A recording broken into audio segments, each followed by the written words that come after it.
Sa magandang gabi, gabi na ito, hapon. Mga alas 6 na ito ng hapon. At ito yung mga binakbak kong refrigerator na nabili ko kay Kel Mike. Ay binakbak ko na. At ito.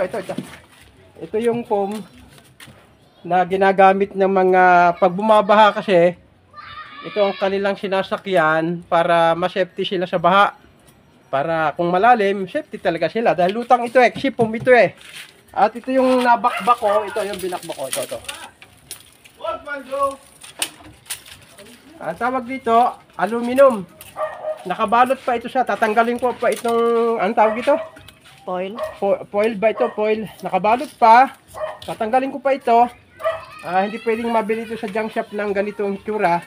Lilinisan ko pa ito. So wala, siguro may 1 kilo lang. Mga 1 kilo. Ang ano. So, ito naman plastic. Dito ito sa foam. Nakabalot ito sa foam.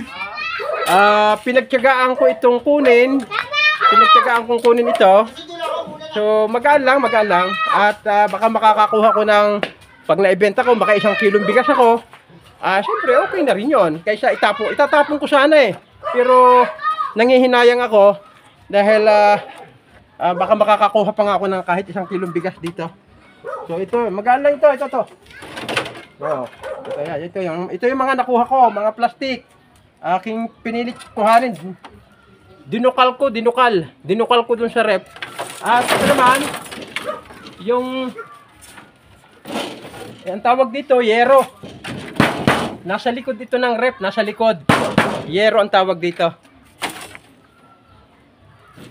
Gagawin ko naman ito, may tulo yung bubong.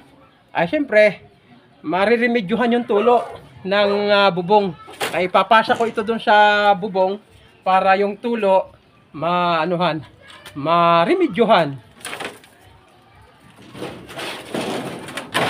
So, maraming tulo yung bubong. Thank you for watching. Mabuhay po mga minamahal kong mga taga-subaybay. Please like and share po.